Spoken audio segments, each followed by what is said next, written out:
Oke, udah mulai tersambung. Coba kita tes. Malam, Richard. Ya, malam Pak Budi. Oh iya benar, ini nggak kelihatan gambar muka Pak Budinya ya?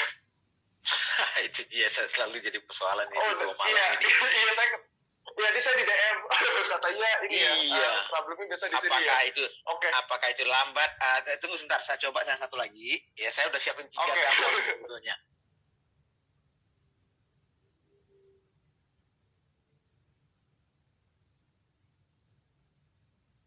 Tapi mana yang jalan? Oke ya, saya sebentar lagi. Boleh Pak Budi dicoba. Teman-teman sambil menunggu Pak Budi ya, karena ini visualnya Pak Budi nggak kelihatan nih ya. Jadi kan kita nggak mungkin dengerin Pak Budi ngomong by audio aja. Ya jadi kita kalau bisa face to face langsung nih ngobrol sama Pak Budinya. Ya, yang pasti buat teman-teman yang saat ini pingin jualan online atau nggak pingin mulai bisnis online anti perang harga, pingin bangun sistem di bisnis online, pingin scale up dan agar bisnis online makin gede lagi, ditunggu aja ya. Sebentar lagi kita akan menunggu Pak Budi Isman untuk masuk lagi karena bakal dites. Dan memang bener ya, tadi gue juga di DM ya, emang suka trouble di bagian situ. Ya moga-moga habis ini lancar. Tapi kalau ditanya apakah bener bisa jualan online anti perang harga? Bisa dong ya, bisa banget. Oke, kita sambil nunggu. Nah, ini udah masuk lagi.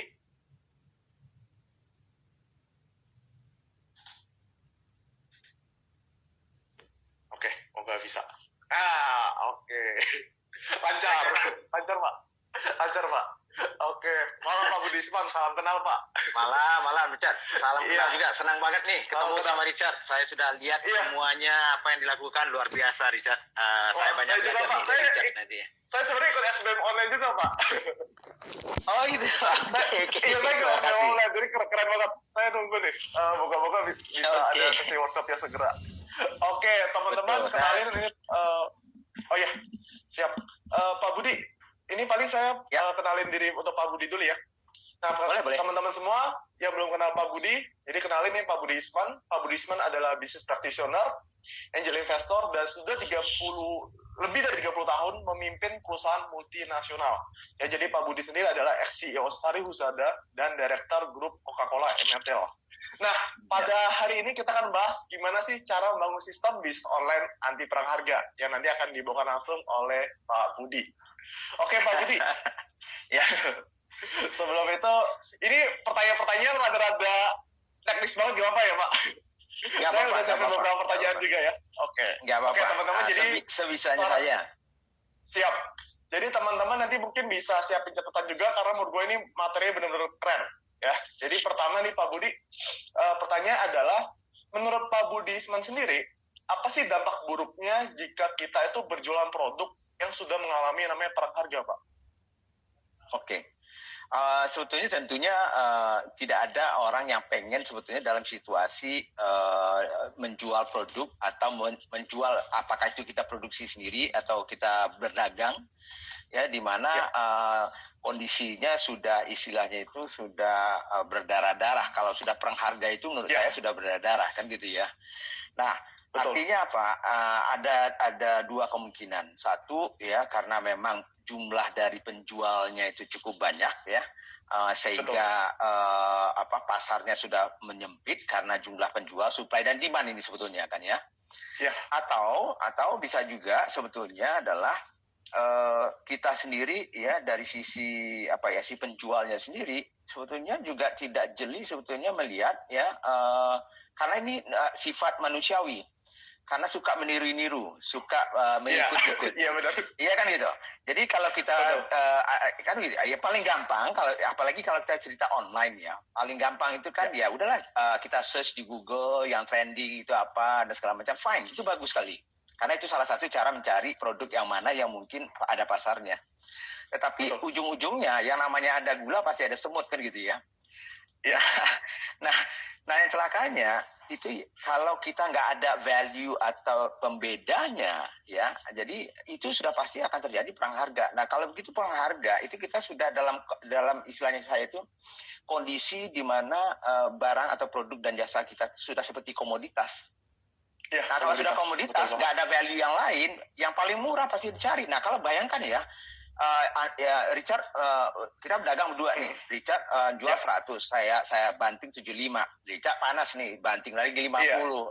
Ada teman lagi banting lagi 25. Lama-lama sama-sama mati semua. Betul banget. Ini yang dialamin oleh kenalan saya juga, Pak. Jadi saya tuh ada kenalan yang dalam arti jual barang elektronik, cuma diuntungin Rp5.000, Pak. Jadi harganya dia jual 1 juta, cuma diuntung 5.000. Saya buset. Nah itu saya lihat ya, misalnya. Betul. Contohnya misalnya, ya saya nggak menyebut ya nggak apa-apa lah kita sebutkan brand, tapi itu faktanya gitu ya. Kalau saya lihat di Tokopedia ya, pasar yang orang pergi ke Tokopedia itu biasanya pasar orang yang cari harga yang murah. Betul banget. Bener nggak? Artinya Richard lebih jago dari saya soal itu. Tapi saya memantau itu, karena saya udah lihat tipe-tipe teman-teman itu, dia shopping di sini, dia cari di e-commerce ini, dia pergi ke sini, nanti ujung-ujungnya dia cari di Tokopedia. Lalu saya bilang, kenapa dia pergi situ? Situ banyak sekali itu orang yang pengharga katanya. Jadi yang cari. Betul. Jadi celakanya ini Richard, ini bagusnya ya. Kalau saya perhatikan, kadang-kadang kita nggak memikirkan secara rasional. Kadang-kadang kita mencari, ini sama kayak tante saya dulu, ya waktu saya masih kecil-kecil. Kalau pergi ke Mangga 2 dan segala macam, bukan kecil ya, waktu itu masih remaja lah. Pergi ke toko pasar pagi misalnya, Mangga 2 atau segala macam. Itu dia bisa 20 toko, dia pergi, jalan kaki, capeknya luar biasa ya. Hanya mencari perbedaan Rp1.000 gitu. Iya, kemandiri ya sih, benar sih. Iya, cuman 10 toko tuh saya pergi 3 jam gitu ya, mungkin sudah habis 3 teh botol gitu ya. Kemudian makanannya udah berapa, mungkin harganya pergi capeknya saya mungkin sudah lebih dari 1.000 kan gitu. Iya, benar banget. Itu parah sih negosiasi. Jadi ibaratnya kalau teman-teman kalau mau jualan produk anti perang harga, salah satunya adalah ya udahlah kalau marketplace ya sudahlah, itu emang isinya perang harga semua ya, tapi pastikan teman-teman punya toko online, punya website, punya Instagram ya, jangan sampai kena jatuh perang harga ya, karena ujung-ujungnya kita nanti mau scale up bisnis jadi susah ya Pak Budi ya, mau rebut karyawan.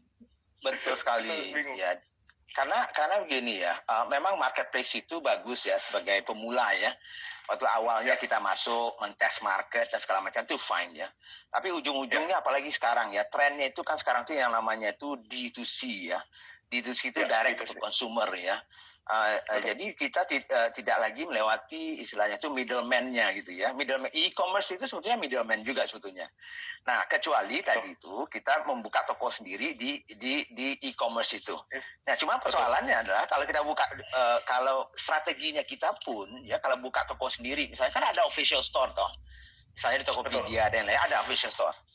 Tapi itu harus ada strateginya dong. Karena yang parahnya itu kalau kita nggak punya strategi ya, maka kita kan kecenderungan kita kan mau menjual kemana-mana. Pakai reseller iya juga, distributor iya juga, buka toko official juga, semuanya iya. Sehingga orang bingung gitu ya. Kadang-kadang kita di offline kita jual ke distributor kita di offline. Lalu mereka lihat, sialan, gue punya barang di Tokopedia lebih murah. Ini gimana sih lu jualan ke gue? Iya. Lalu kita buka official store, orang banting harga di sebelahnya kita gitu. Lah kita bagaimana kan gitu ya. Jadi strategi itu juga harus jelas ya. Nah tentunya paling bagus tentunya kita punya sendiri channelnya ya. Tapi itu juga tentunya ada biaya, tentunya juga memakan waktu. Tapi itulah mungkin lebih jangka menengah dan panjang. Kalau saya sarankan tentunya punya channel sendiri. Kalau untuk yang pertama ya fine lah ya, kita melakukan hal yang seperti itu gitu. Oke. Nah, pertanyaan berikutnya nih Pak Budi. Kan mungkin banyak banget yang mereka berpikir, wah, kalau saya jualan produk, untungnya nanti gede banget dibandingkan kompetitor. Nanti banyak yang bilang tuh, wah itu nggak bagus tuh, nggak halal kalau orang bilang. Dan nanti kalau merugikan customer bagaimana? Mungkin pertanyaan-pertanyaan mereka kayak gitu sih, Pak Budi, kalau saya lihat. Kalau menurut Pak Budi sendiri, kita jualan produk untungnya besar itu boleh atau enggak, Pak? Ya boleh aja, sah-sah aja. Boleh aja, sah-sah aja. Boleh. Betul. Cuman ada syaratnya. Sebab gini, ya orang hanya mau membeli barang itu mahal karena minimal harganya itu sama dengan istilahnya itu perceived value-nya, nilai yang dia pikirkan ya. Jadi misalnya saya mau beli barang 1 juta nih harganya. Waktu saya terima barangnya, lalu saya lihat, wah ini pantas nih harganya 1 juta. Itu minimum tuh. Iya, ya kan gitu. Nah, katakanlah harga kita sebetulnya harga pokoknya katakanlah 1 juta. Lalu kita jual 10 juta. Oh, kan gede banget loh. 10 kali lipat kan itu. Tapi Sekali. kalau orang itu mengatakan yang harga 1 juta tadi itu waktu dia beli 10 juta masih dianggap pantas juga nih 10 juta. Nggak ada masalah, itu namanya perceived value. Dan malahan yang lebih penting itu sebetulnya malahan adalah kalau bisa perceived value kita itu lebih tinggi dibandingkan harganya. Itu akan melejit itu punya sales kita kan gitu. Ya kan gitu lah. Jadi kan gila nih, gue pikir nih 10 juta, cuma 5 juta kan gitu ya. Jadi dia merasa dapatkan barang 10 juta, kan gitu. Tapi kalau misalnya memang dia mau membeli, coba orang-orang gila yang beli Rolls Royce gitu ya. Saya orang tipikal rasional. Saya tipikal orang rasional dan tidak akan pernah membeli Rolls Royce dan segala macamnya itu. Karena bagi saya ya naik Avanza pun ya hujan juga saya nggak hujan. Oke, pakai AC, ada musik juga. Karena saya tipikal psikografi saya adalah orang-orang rasional, kan itu ya. Betul. Tapi bagi orang yang membeli Rolls Royce itu bagi mereka oke-oke aja sih. Itu memang value yang dia dapatkan gitu. Nah itu juga tergantung sebetulnya ke konsumen kita kan gitu ya. Jadi mencari konsumen yang tepat itu juga bisa menghindari sebetulnya perang harga tadi itu. Betul. Oke, mantap banget nih Pak Budi. Ya, jadi sah-sah aja ya buat teman-teman ya yang saat ini mikir, boleh nggak ya gue jual lebih tinggi dari kompetitor? Ya sah-sah aja. Oke. Nah, ya asal aku. Iya. Nah, Pak Budi, ada saran nggak? Ini kan buat mereka kan mungkin banyak yang masih baru merintis usaha. Nah, tapi mereka tuh bingung cara meningkatkan kalau kata Pak Budi perceived value mereka di produk agar mereka itu nggak kena perang harga. Ada nggak Pak Budi tips dan saran yang bisa diberikan kepada mereka? Nah, mereka ini produsennya atau dia hanya dagang? Itu pertanyaan saya. Hanya dagang misalkan hanya dagang. Oke, kalau hanya dagang sama prinsipnya sebetulnya dengan kalau produsen. Jadi syarat pertama kalau menurut saya sih stepnya ya cara berpikirnya adalah kita harus pandai mencari ya kebutuhan yang tepat ya oleh konsumen yang tepat. Jadi artinya caranya bagaimana? Misalnya itu adalah dengan mencari problemnya. Jadi kita cari produk yang ada sekarang ini ya. Misalnya kita mau jualan apa misalnya handphone katakanlah ya. Nah katakan kita mau jual handphone ya, kita beli dari tempat lain ya dan segala macamnya. Tapi kalau sama saja barangnya dengan barang yang lain tidak memberikan solusi yang khusus gitu ya, maka ya tentunya akhirnya siapa yang duluan di pasar, siapa yang memberikan diskon yang besar itu yang akan menjadi pemenang. Tapi bayangkan kalau kita pergi ya kita cari ya HP yang berbeda misalnya, yang nggak ada di pasaran misalnya, yang kebetulan misalnya dia tahan banting ya diinjak-injak pakai gajah pun dia nggak akan pecah misalnya ya. Nah, dan kita cari orang-orang yang membutuhkan seperti itu, misalnya traveler, orang yang suka hiking, mount hiking dan segala macamnya ya, yang misalnya. Nah, betul banget. Kalau orang itu tepat sasarannya dan dia butuh yang seperti itu, dia nggak lihat harga lagi. Dia sesuaikan dengan kebutuhannya dia. Nah, itu contohnya. Jadi kalaupun kita dagang pun, pilihlah barang yang memang ya punya istilahnya itu nilai needs yang bisa kita isi itu yang mungkin berbeda dengan yang lain. Nah, jadi tetap itu satu ya. Lalu yang kedua tentunya jangan jual ke semua orang. Ini kadang-kadang kita ini kan logika kita ini kan begini. Ya kalau saya bisa jual semua orang kan kemungkinannya statistiknya mengatakan kemungkinan besar saya akan jual lebih banyak. Betul. Kalau dalam marketing dan sales itu tidak benar. Ya kan itu. Pertama kita sama dengan kalau mengiklan lah, kan teacher tahu lah ya. Mau profilnya semua orang gitu ya. Budget kita misalnya 10 juta. Habis sudah tuh enggak boncos kan itu ya. Jadi artinya sama itu, jangan jual ke semua orang gitu ya. Nah, jadi betul-betul ya kita segmen.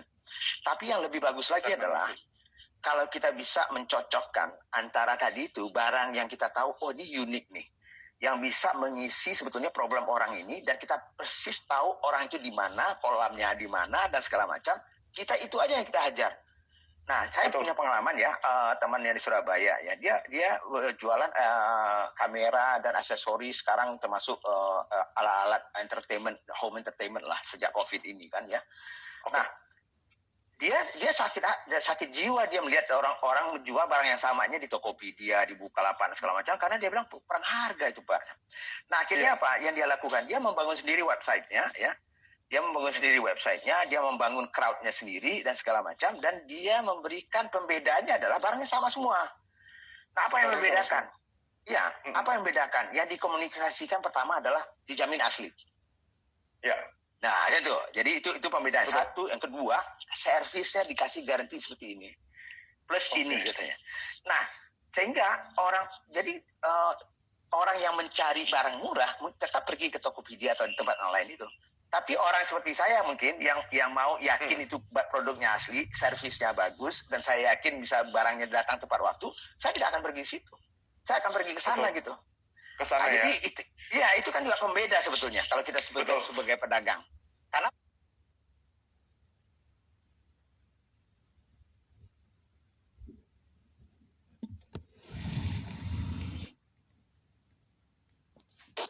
produk jadi bisa jadi gitu ya. Kalau barangnya palsu, ibarat jadi pembeda gitu ya. Betul, ya. Jadi itu kita harus mencari diferensiasinya kita. Nah, karena kita dagang, berarti kan bisnis kita itu kan DNA-nya adalah retail, ya. Retail, nah, betul. Prinsip dasarnya tetap sama. Kita harus mencari apa yang membedakan kita retail dengan yang lain gitu. Apa yang membedakan servis kita dengan. Nah, ada satu lagi contoh kemarin saya baru aja mentoring dengan temen ini. Dia jualan sayur organik gitu ya. Dan lawannya itu ada yang besar-besar, yang nasional dan segala macamnya gitu ya. Nah, sayur organik ya. Dia meningkat luar biasa sejak COVID ini gitu ya. Lalu saya bilang, wah Pak, susah saya meningkatkan kapasitas karena luar biasa 200%, 300% gitu ya. Saya bilang, oke, waktu yang kemarin kita diskusikan itu apa yang dilakukan gitu supaya bisa berbeda dengan yang lain itu. Ternyata pemain-pemain organik ini mereka harus pre-order dulu 1 hari sebelumnya. Karena mau delivery ya, kecuali offline ya, kecuali offline ya. Betul. Kalau yang offline kan bisa langsung. Bisa. Nah, jadi misalnya seperti sayur box dan segala macam itu kan pasti pre-order dulu 1 hari sebelumnya, baru diantar besok. Yes. Betul. Nah, dia hanya satu aja pembedanya, same day service. Udah, selesai udah. Gila. Iya, hanya satu aja. Customer membutuhkan kecepatan ya. Karena yang lain tidak ada kan gitu. Dan kebetulan pembedanya itu dibutuhkan. Nah, itu kita belajar di Smart Business sebetulnya tuh. Jadi kalau beda aja juga nggak ada gunanya, Richard. Betul. Kalau sekedar beda, tapi bedanya itu tidak dibutuhkan oleh konsumen. Sama dengan joke saya kalau di tempat lain, saya bilang ada teman saya punya warung restoran Padang, makanan Padang. Lalu saya bilang beda you dengan makanan Padang lain apa? Saya ada yang nggak ada di tempat lain, di makanan Padang lain. Apa itu? Saya punya wifi yang luar biasa hebatnya, bagus. Iya juga. Saya bilang emang perlu orang ke restoran Padang pakai wifi? Iya kan itu. Lucu juga. Iya kan itu. Kalau nggak ada orang yang pergi nongkrong di Sederhana, ada nggak? Richard ada nggak nongkrong dengan teman-teman bawa komputer? Kecuali nongkrong kopi ya. Itu kan beda kan itu ya. Jadi dia merasa berbeda dengan yang lain, betul, karena sebetulnya lu aja yang goblok sebenarnya, orang lain nggak butuh, udah keluar duit 1 juta sebulan untuk wifi yang bagus gitu ya, tapi tidak ada pengaruhnya juga ke salesnya dia, konsumennya tidak melihat juga value bertambah, dan juga tidak dibutuhkan. Jadi buat apa? Ya, jadi makanya tadi itu salah gitu. Jadi kalaupun kita membuat perbedaan, carilah perbedaan yang memang dibutuhkan oleh konsumen yang kita memang layani. Nah, itu step berikutnya.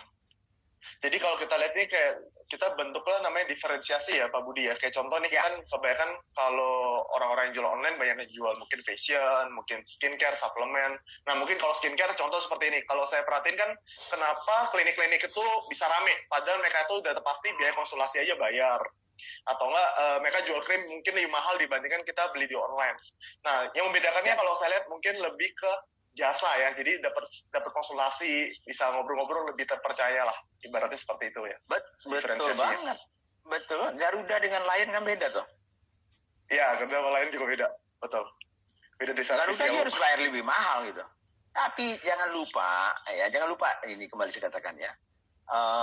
Jangan lupa bahwa Lion itu punya juga ya pasar tersendiri. Jadi artinya kalau dia berbeda karena dia mengkhususkan diri dari sisi harganya, pricingnya. Karena dia memang itu kelebihannya dia. Sedangkan Garuda dia nggak mau potong-potong harga karena dia memberikan servis, itu kelebihannya dia gitu kan ya.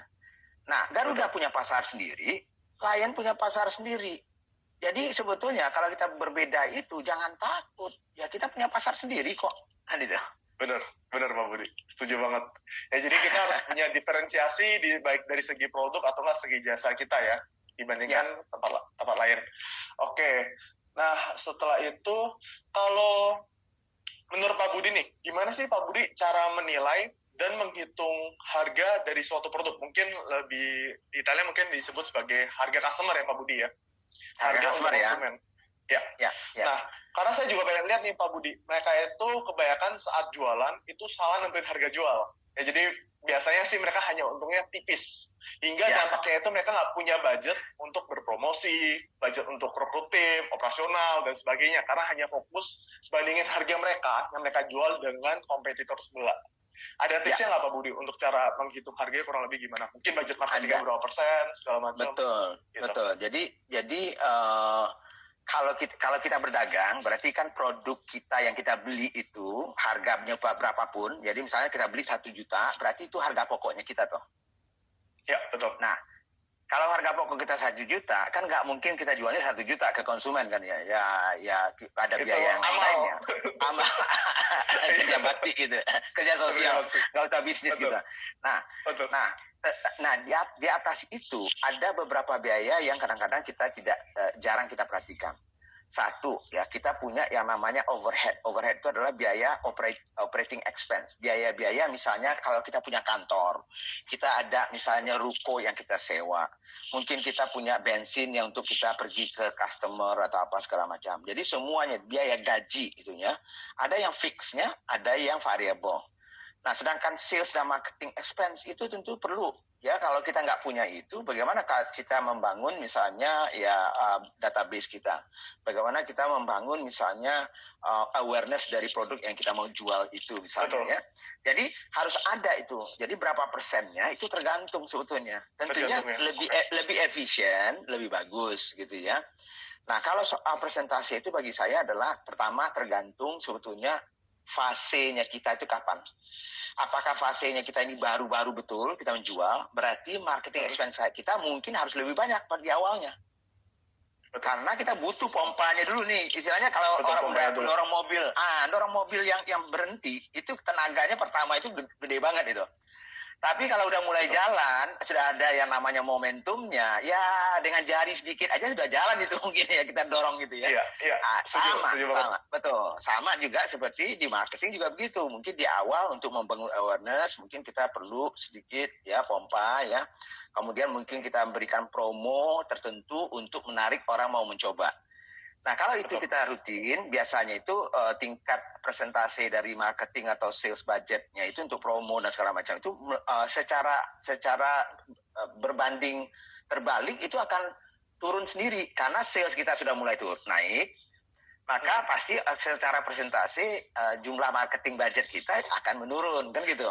Betul nah, cuman kalau presentasinya nggak ada matematisnya Richard, tergantung kita sih, tergantung produknya bagaimana dan segala macam. Mungkin Richard lebih tahu lah, mungkin ya pengalamannya di situ gitu. Betul. Dan nanti mungkin kita perlu perhatiin juga untuk customer ya Pak. Jadi dalam arti kan kalau di online tuh banyak banget kita itu penjual itu hit and run. Jadi ibarat nih customer barangnya udah nyampe, ya, abis itu customer ngechat sama si penjual, udah gak direspon, udah gak dibales, dan gak bisa nomornya ibaratnya seperti itu. Nah, kalau Budi sendiri harusnya ya mereka, maksudnya kayak customer itu kan bisa order berkali-kali, ya harusnya mereka juga siapin mungkin voucher segala macam promo yang bikin tuh customer bisa order berkali-kali ya Pak Budi ya. Betul. Jadi kalau saya akan sampaikan gitu ya, itu yang namanya itu vertical sales ya, vertical sales. Ada horizontal sales, ada vertical sales.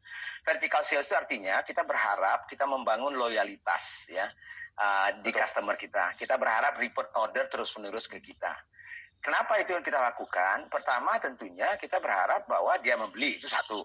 Tapi yang kedua sebetulnya biayanya lebih murah dibandingkan kita mengakuisisi customer baru yang horizontal itu. Kalau horizontal itu sales kita kan datangnya dari customer yang baru. Jadi 1.000 customer, jadi tadi 10 customer, sekarang 1.000 customer membeli, tapi belinya cuma satu. Kalau vertikal kan satu customer ya, tapi membeli 1.000. Kita kan bisa gitu. Cuman dua-duanya ada problem. Nah, kalau kita cuma tergantung ke 1-2 customer saja, itu risikonya tinggi banget.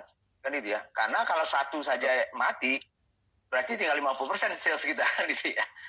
Iya. Jadi artinya jadi mesti perhatiin dua sudut itu ya. Dua-duanya penting. Itu horizontal, itu yang saya namakan fundamentalnya, itu fondasinya. Customer base kita itu adalah fondasinya. Jadi kita perlu bangun, cuman konsekuensinya mahal, kan gitu ya. Cuman bertahap kita harus lakukan. Once kita dapat itu, kita naik ke atas nih. Kita bangun loyalitas, kita berikan voucher atau apapun yang membuat dia membeli kembali kan itu ya.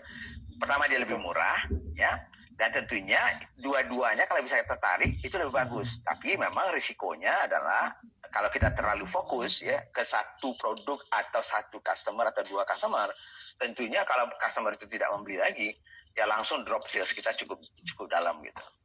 Betul. Jadi ini mungkin pentingnya membangun interaksi dengan customer ya Pak Budi ya. Kayak contoh nih, ya. Misal kita kayak nabung di bank nih Pak Budi, nabung dengan jumlah tertentu. Tiba-tiba dia telepon, ya. Antara sales kamu kredit kah, pinjaman kah. Karena mereka punya database customer kita ya. Betul. Jadi buat teman-teman sebenarnya sama seperti di offline, kalau di online juga sama. Jadi kita tetap harus membangun interaksi dengan customer antara sebulan sekali, nggak masalah. Betul banget. Nah, saya kasih cerita sedikit ya. Saya ada nama salesman mobil saya dulu namanya Heru. Saya tinggal di Jakarta ya di Bintaro. Jadi awalnya saya beli, dulunya dia salesman Hyundai dulunya ya. Jadi saya pernah beli Hyundai dulunya. Pertama-tama Hyundai keluar itu, dia berhasil meyakinkan saya beli Hyundai itu. Nah, terakhir habis itu dia pindah ke BMW ya. Saya dengar Richard tuh hobinya BMW itu saya lihat. Ya itu ya buat itu lah Pak, buat ini juga lah. Iya ya. Ya saya juga penggemar BMW sebetulnya. Ya, saya juga punya BMW dulunya ya. Sekarang sudah enggak karena saya bermain di UKM gitu. enggak bercanda aja. UKM juga harusnya punya BMW dan Mercedes ya. Tapi gini, ceritanya adalah Heru salesman saya itu, walaupun saya tidak membeli lagi, kan membeli mobil kan nggak beli tiap hari tuh, pasti paling ya mungkin 3 tahun, 2 tahun, 5 tahun ya tergantung kita. Cuman dia setiap minggu itu akan datang ke rumah saya, lucunya, hanya sekedar main muncul, ya datang ke kita, ada Pak Budi nggak, say hello aja Pak, oh ya. Nah lucunya dia tahu persis misalnya mobil-mobil saya yang mana STNK-nya itu mau habis. Nah dia catat itu. Nah begitu, iya dia catat. Nah begitu STNK saya sudah mau habis, dia datang tuh, dia ketok Pak. Daripada nantinya misalnya ini nanti kena denda, saya bantu deh Pak untuk memperpanjang. Free kok, ya, yang penting ini berapa. Bayangkan tuh, jadi akhirnya karena saya juga kasihan lihat dia gitu ya, dia memperpanjang STNK saya, ya tentunya saya kasih tips juga lah dia segala macam. Cuman dia membangun relationship dan trust yang luar biasa dengan saya. Nah ujung-ujungnya banyak sekali saya beli dengan dia. Nggak pernah saya beli dengan yang lain, bayangkan itu ya. Dan terakhir ingat banget. Terakhir saya ingat banget tuh saya beli Z4-nya saya dulunya yang merah itu karena saya suka warna merah kan. Itu padahal istri saya udah nggak suka banget itu dengan itu. Tapi karena dia yang menjual ke saya, ujung-ujungnya akhirnya saya beli juga. Ya, saat itu saya jual juga gitu. Nah ini contohnya saya bilang. Jadi artinya mau offline, mau online itu kan lebih gampang lagi kan harusnya ya. Kadang-kadang offline itu kan ada ketakutan kita toh untuk ketemu sekarang. Nah di online interaksi. Di online lebih gampang toh. Gampang banget. Betul. Gak kenal ini toh. Iya. Tinggal bangun hubungan aja. Simple. Ini benar banget Pak Budi. Yang kata Pak Budi bilang. Kayak kemarin tuh kan pas saya beli BMW sama si sales BMW ini Pak Budi. Itu saya juga di closingin dari online Pak. Jadi saya di DM Instagram. Iya. Entah gimana, karena orang ini ngotot, ajakin test drive segala macam, akhirnya saya beli. Nah, tapi nggak hanya sampai situ aja Pak. Jadi dia join asuransi. Dia nawarin saya asuransi. Dia join apa? Nawarin saya produk apa? Saya jadi beli gara-gara orangnya bagus. Upselling. Iya, upselling dia. Vertical sales-nya dia kan gitu. Nah, jadi memang kita kalau jualan seperti itu di online segala macam, kita memang harus ngotot dan konsisten. Nggak bisa kita hanya sekali saja habis itu menyerah seperti itu. Salesman yang terbaik itu adalah anak kecil. Benar nggak? Salesman terbaik itu anak kecil. Ya, dibayangkan tuh. Ya, saya ingat banget tuh kalau anak saya dulu itu pergi ke Toy City atau tempat beli mainan waktu masih kecil-kecil gitu. Jadi padahal kita sudah janji nih bahwa nggak hanya boleh sekali sebulan beli mainan. Jadi ini sudah kemarin sudah beli mainannya. Cuman kebetulan saya ke mall lewat di situ, begitu lewat dia matanya kan geletan tuh lihat. Iya. Dia paksa saya masuk segala macam kan. Nah kemudian bilang, oh beli pula, enggak bisa, kan 1 kali sebulan. Iya, tapi lihat-lihat aja. Ya udah lihat aja. Tapi begitu lihat dia pegang, wah pengen juga kan. Nah begitu saya bilang enggak, nangis tuh bisa guling-guling kan gitu ya. Begitu guling, orang lain kan lihat kita, bapaknya kejam banget ini. Akhirnya karena supaya nggak malu, ya udah beli satu aja. Kita kena jadi ya Pak Budi. Kena juga ya. Aduh saya jadi ingat. Bener nggak Jan? Ya? Setuju banget Pak Budi. Nah itu dia. Oke. Nah kalau ada saran nggak Pak Budi? Apa saja sih sistem yang perlu dibangun di bisnis online, terutama buat para UMKM yang saat ini ingin mengembangkan sistemnya? Jadi kan kalau kita bicara bisnis online kan nggak hanya sekedar jualan. Nah, sistem apa saja sih Pak Budi? Kalau dari saran Pak Budi, ya mungkin ke depannya bisnis online-nya mungkin ya bisa autopilot kalau kata orang ya. Biasanya kayak gitu, kerennya. Betul. Jadi memang kalau kita mau serius betul bermain di situ, tentunya kita harus membangun sistem. Jadi mau bisnis kita offline atau tidak, tetap aja. Offline pasti harus membangun sistem kalau mau besar. Berarti di online pun kita juga harus membangun sistem. Nah saya lihat misalnya Richard ini kan luar biasa sistemnya ya. Sudah ada ini, ada itu, dan segala macam ya, channelnya segala macam. Nah jadi sistem itu tentunya kita harus tata sesuai dengan fasenya bisnisnya kita. Mungkin di awal-awal ya cukup bermain di misalnya sosial media ya, katakanlah itu teknologinya ya. Tapi kemudian setelah sosial media dengan WhatsApp dengan segala macam, lalu kita akhirnya kemarin tuh banyak sekali, saya ingat tuh teman-teman saya itu pakai WhatsApp, habis itu mantengin tiap malam lihat orang sudah bayar atau tidak, masuk ke banknya segala macam kan itu ya. Nah mungkin ya kalau mau, dan sekarang ini hebatnya Richard ya, itu adalah sekarang inilah waktunya paling tepat sebetulnya menjadi entrepreneur. Karena banyak sekali sistem-sistem dan teknologi yang mungkin hampir gratis. Nah, mungkin tetap ada yang mungkin berbayar ya. Jadi contohnya aja, saya baru kaget kira-kira berapa bulan yang lalu, saya ditelepon Mitrans misalnya ya. Itu kan payment gate ya, payment gate ya. Payment gateway. Lalu dia bilang, Pak Budi, gimana teman binaan Pak Budi UKM yang lain segala macam.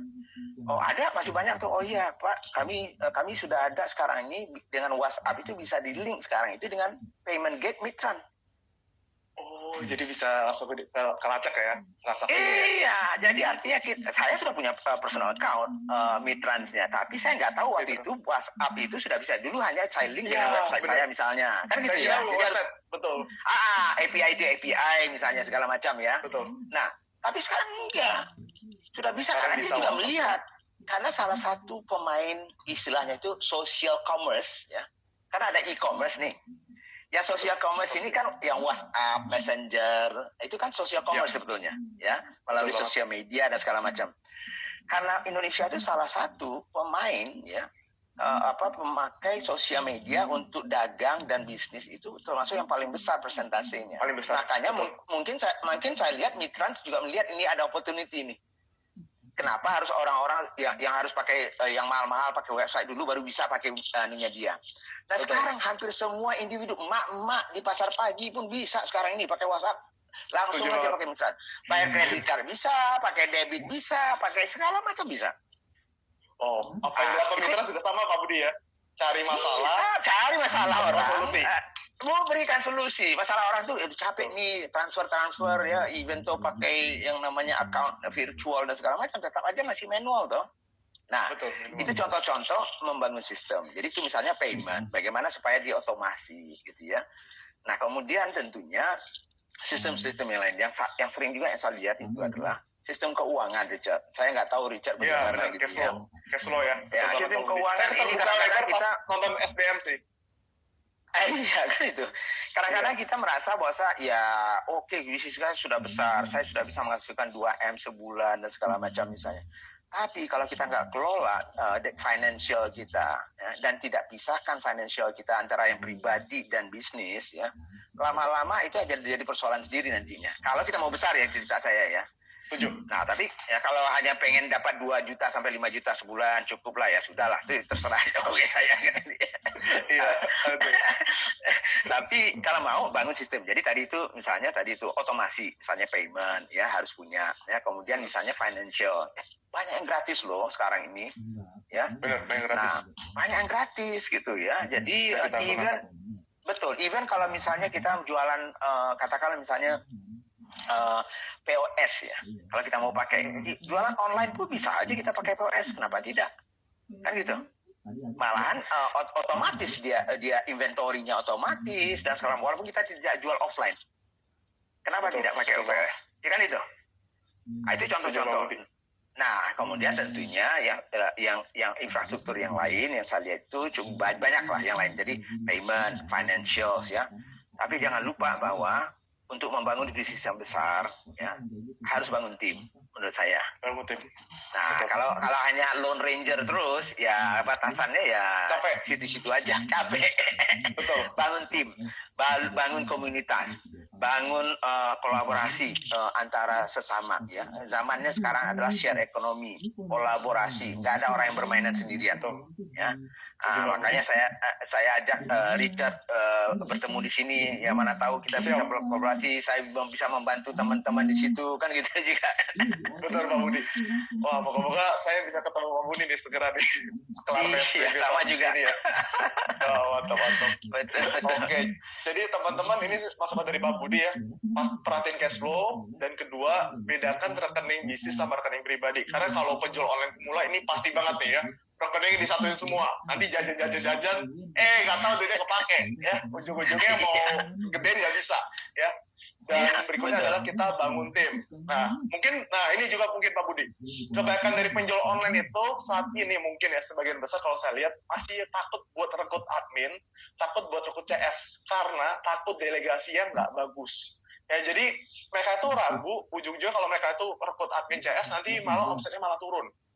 Nah, kalau menurut Pak Budi sendiri, apa hal yang perlu diperhatikan saat kita itu merekrut admin sama CS, Pak Budi? Misalkan biar mereka itu sesuai dengan SOP kita atau enggak apa yang kita mau gitu. Ini mungkin menurut saya pertanyaan mereka juga.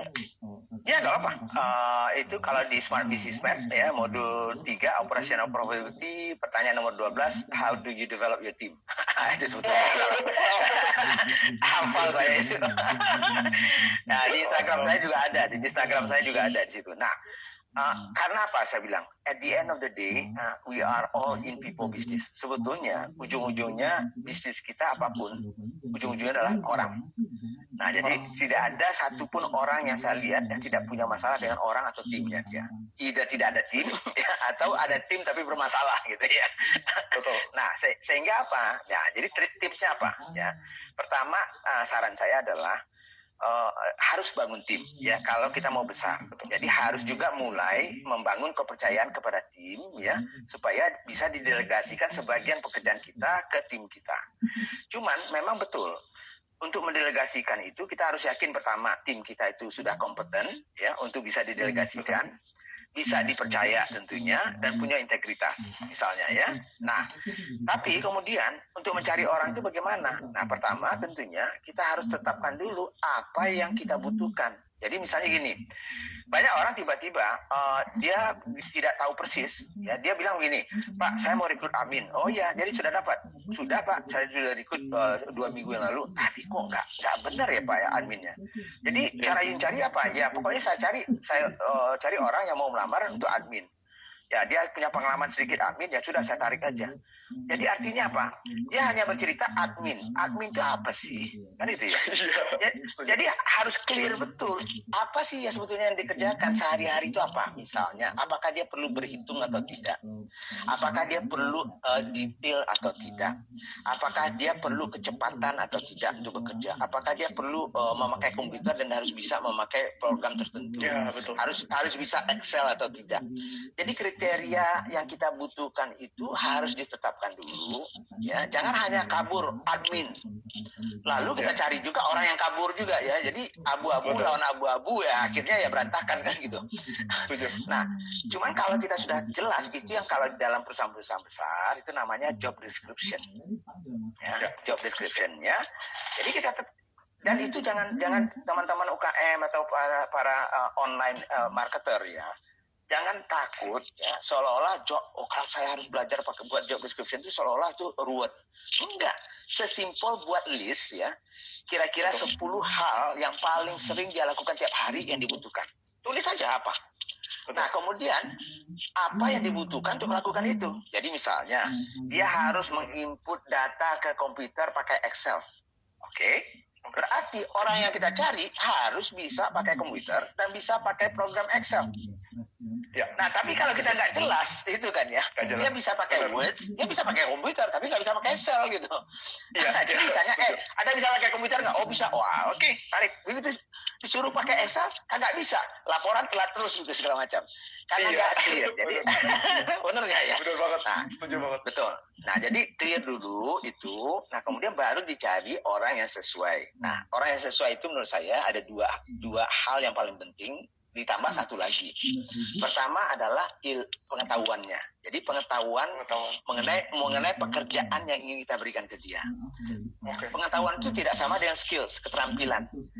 Mengisi komputer itu dengan Excel itu keterampilan. Tapi pengetahuan fungsinya komputer itu pengetahuan.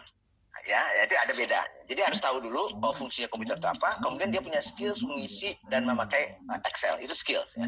Nah, ditambah yang ketiga, itulah karakter dan attitude dan sikapnya dia. Karena orang ini bisa aja pintar, bagus, tapi brengsek misalnya ya. Integritas tidak ada misalnya ya. Tidak jujur misalnya, kemudian pemalas lah segala macam. Jadi walaupun dua-duanya itu sudah terpenuhi misalnya, dari sisi keilmuannya bisa, dari sisi skillsnya bisa, tapi kalau dari sisi karakter dan attitude-nya tidak benar, menurut saya ya jangan diterima. Nah, tapi kan teman-teman ini kan nggak mungkin nggak melihat tiga itu secara lebih detail ya. Tadi tidak punya juga profil yang mana yang dibutuhkan, sehingga akhirnya sama dengan kita produksi barang. Kalau di pabrik itu ada namanya proses ya. Output dari pabrik itu dibuat dan diproses dari bahan baku sebagai inputnya. Ada input, ada proses, ada output. Bisnis kita sama dengan orangnya. Orang itu adalah inputnya, kita adalah bahan bakunya orangnya. Orang ini harus dicek dulu kualitasnya sebelum masuk ke perusahaan kita. Ya, jadi kalau bahan baku kita, kalau bahan baku sudah busuk, mau diproses sehebat apapun teknologinya, keluarnya juga busuk gitu. Jadi step pertama itu di awal itu harus kita betul-betul cek ya, sesuai nggak dengan kinerja kita, sesuai dengan kemauan. Nah, selain dari itu, mungkin saran saya juga, nah banyak yang sering-sering teman-teman bisnis kecil yang lupa orangnya sudah bagus, ya sudah sesuai pengetahuannya, skillsnya, attitude-nya bagus, ya. Nah kemudian masuk nih, nah begitu masuk kita berharap dia langsung bisa. Ya. Ini salah sama sekali, iya kan? Oh ya udah didiamin aja tuh. Oh ya, lo masuk ya besok ya, ya. Dah begitu dia masuk ke kantor kita, ke tempat kita. Kasih tunjuk dia, ini lo lakukan ini, udah. Habis itu dibiarin. Minggu depan kita cek kerjanya, berantakan semua. Gitu. Iya, benar. Karena tidak ada orientasinya, tidak menjelaskan dulu misi perusahaan ini apa, produknya bagaimana, apa yang harus dia lakukan. Jadi sehebat apapun orangnya itu ya. Jadi saya misalnya contoh, saya sudah lama jadi CEO ya, jadi presiden di perusahaan-perusahaan asing ya. Waktu saya pindah ya ke perusahaan yang baru, seperti waktu saya di Coca-Cola dulunya, saya pindah ke Danone ya, Sariusada SGM. Tetap aja 6 bulan itu saya menyesuaikan diri, nggak bisa saya tiba-tiba boom langsung menjadi hebat misalnya 6 bulan, nggak bisa walaupun pada pengalaman saya sudah luar biasa kan misalnya, nggak bisa gitu. Nah jadi apalagi kalau orang-orang yang misalnya yang di bawah itu, nah itu juga. Jadi kalau dua itu aja dulu ya kita sudah ya. Nah kemudian yang terakhir yang perlu dianukan sama teman-teman, kita sudah dapat input yang bagus. Waktu masuk kita berikan orientasi, produk knowledge, ya pengetahuan produknya segala macam, ya. Kemudian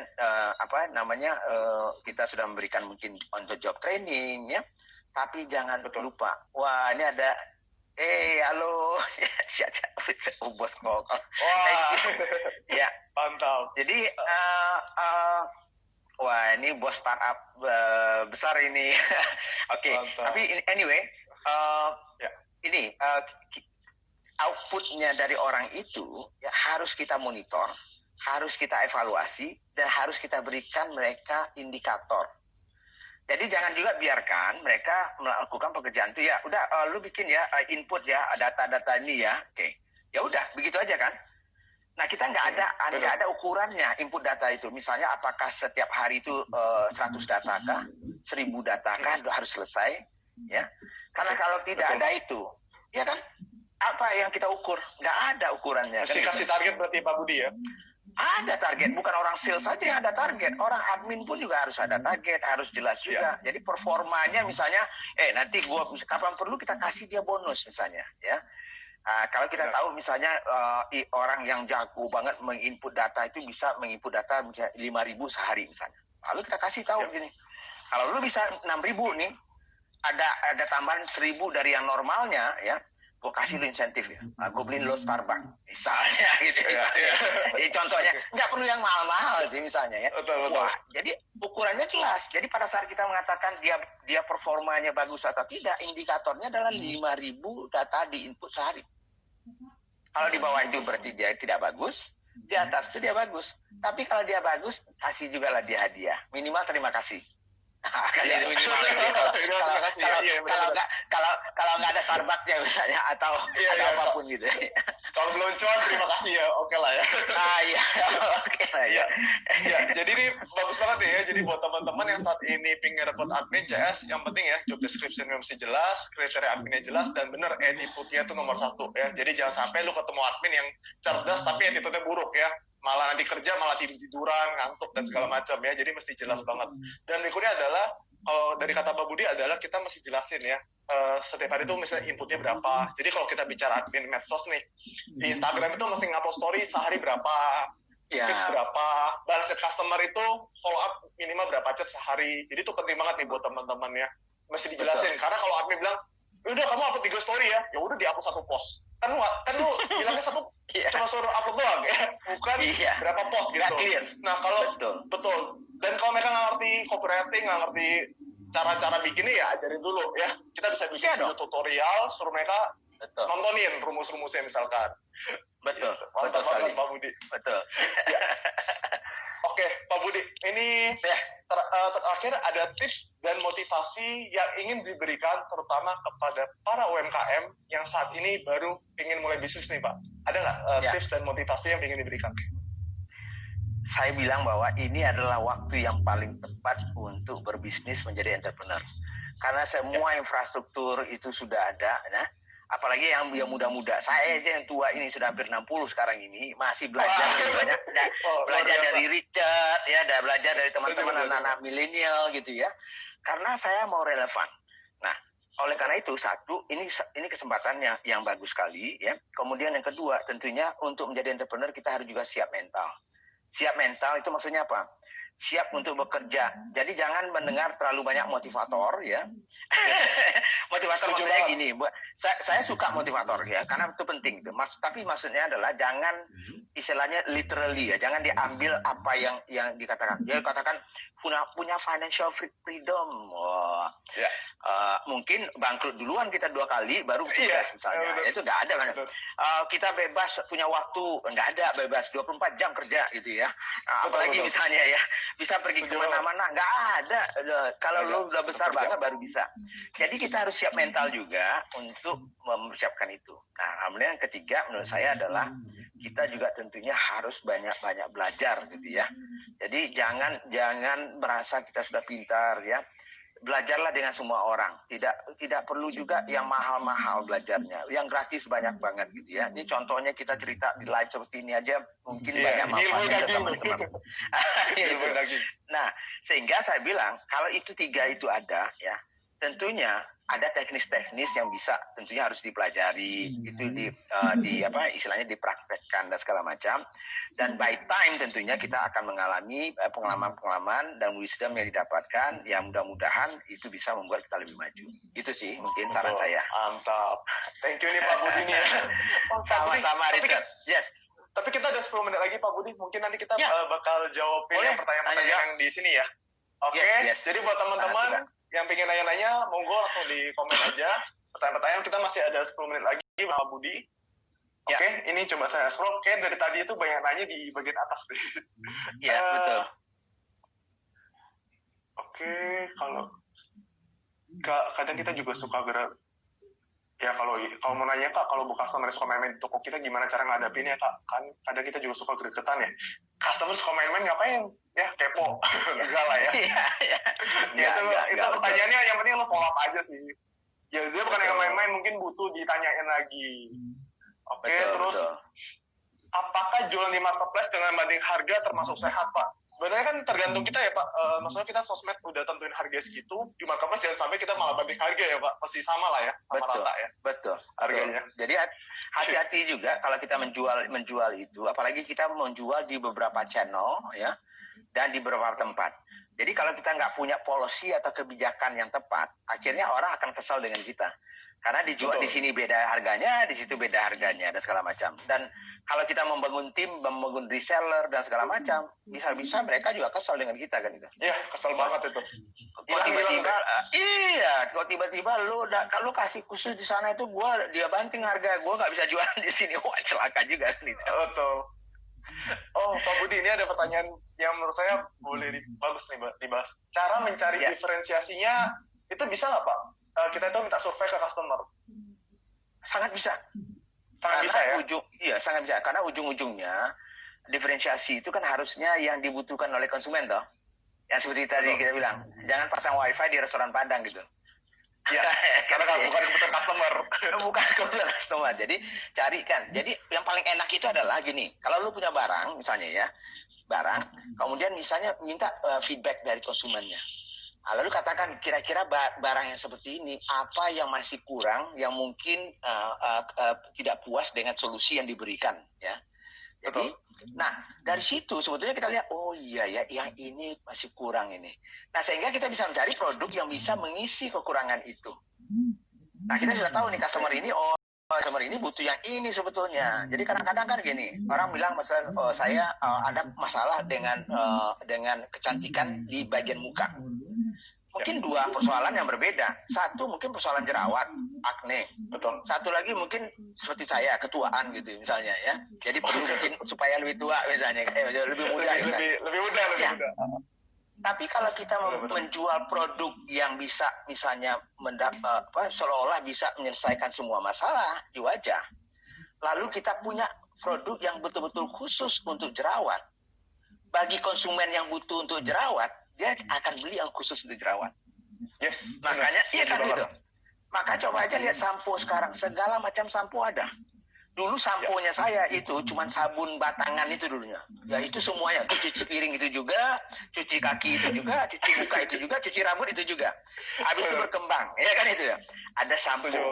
Nah, sampo itu dulu untuk laki-laki dan perempuan. Nah, lalu tiba-tiba ada persoalan. Lah, yang perempuan merasakan bahwa ini agak nggak cocok ini untuk perempuan. Sehingga dipisahkanlah, ada sampo untuk perempuan, ada sampo untuk laki-laki. Nah, sekarang ada lagi khusus, ada persoalan, saya pakai sampo ini tapi saya ada ketombean.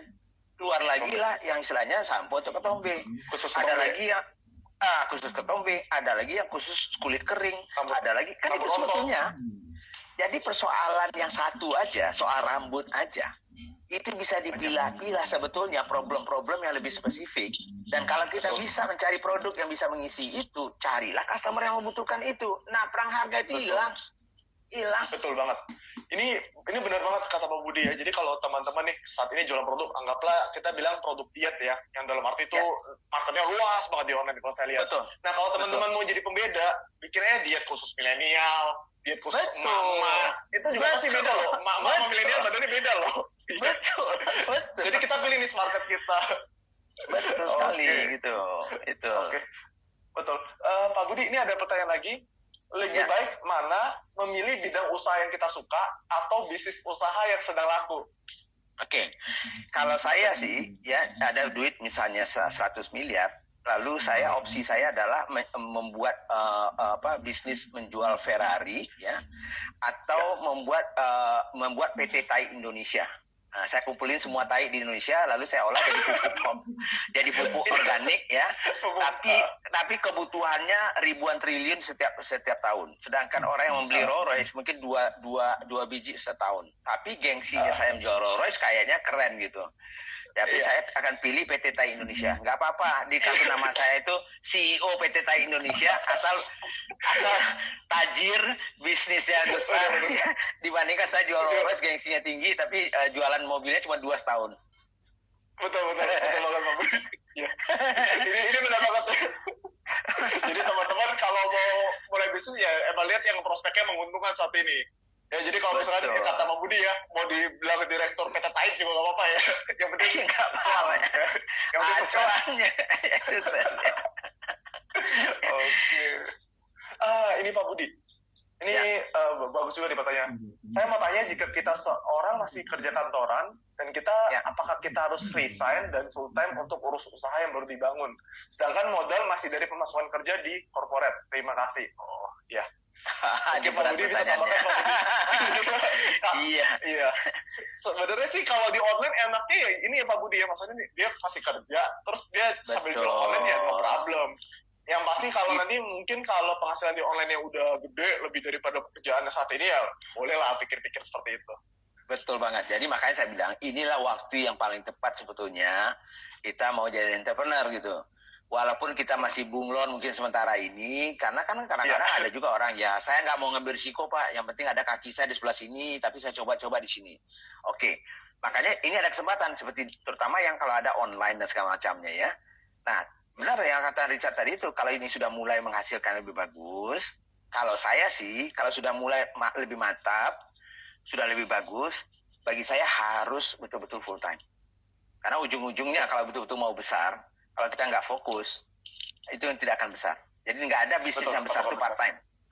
Tapi boleh part time di awalnya. Itu yang penting kan gitu. Benar banget. Karena ya namanya bisnis ya, kita harus siap ambil risiko ya Pak Budi ya. Amit-amit ada apa-apa, yang penting tetap harus ada. Ada teman saya yang banyak datang ke saya, Pak Budi, saya mau bisnis dong. Ya saya masih karyawan sekarang ini, saya punya tabungan ada sekitar 1 M. Lalu saya boleh nggak investasi itu Pak Budi? Oh boleh aja, kenapanya? Ya, tapi dijamin nggak rugi Pak? Saya bilang nenekmu, saya bilang. Lu taruh duit di Warren Buffett pun, di Bill Gates segala macam juga ada kemungkinan rugi. Emangnya apalagi gua kan? Jadi kalau nggak mau rugi, nggak usah jadi entrepreneur. Taruh aja di bank, ya deposito dapat 5%, setahun potong 20% pajak. Ya udah, lu tiduran, lu udah cukup selesai dah.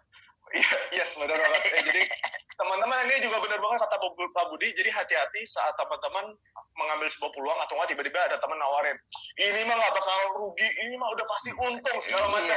Ya itu Pak namanya, kalau orang bilang namanya jual mimpi. Betul. Ya nggak masalah, yang penting harus ada ininya. Maksudnya kayak ya jaga-jaganya lah. Ya kita bicara resikonya apa nih kalau gagal. Karena mau usaha nggak mungkin pas awal merintis langsung bilang ini pasti langsung sukses. Enggak ya, pasti ada risikonya setiap usaha. Betul, transparan ya, jujur, transparan ya. Walaupun ada sisi jualannya lah juga sedikit ya. Tentunya kita harus meyakinkan mereka, tapi jangan juga menjamin. Wah, kalau udah menjamin 100% itu kayak Tuhan aja kita. Biar siapa tahu besok nasibnya bagaimana kan gitu. Setuju. Ini mungkin kayak peluang investasi money game Pak Budi ya. Itu di mana ya? Iya. Kalau saya salah satu indikator yang paling gampang bagi saya yang untuk melihat investasi itu adalah asal kalau sudah too good to be true, saya tidak akan masuk. Setuju. Ya, betul banget. Ya, ini saya masih mau. Sorry Pak Budi. Tinggal 5 detik kayak kita. Oke. Alright. Pak Budi, thank you banget ya. Thank you banget yang udah hadir juga.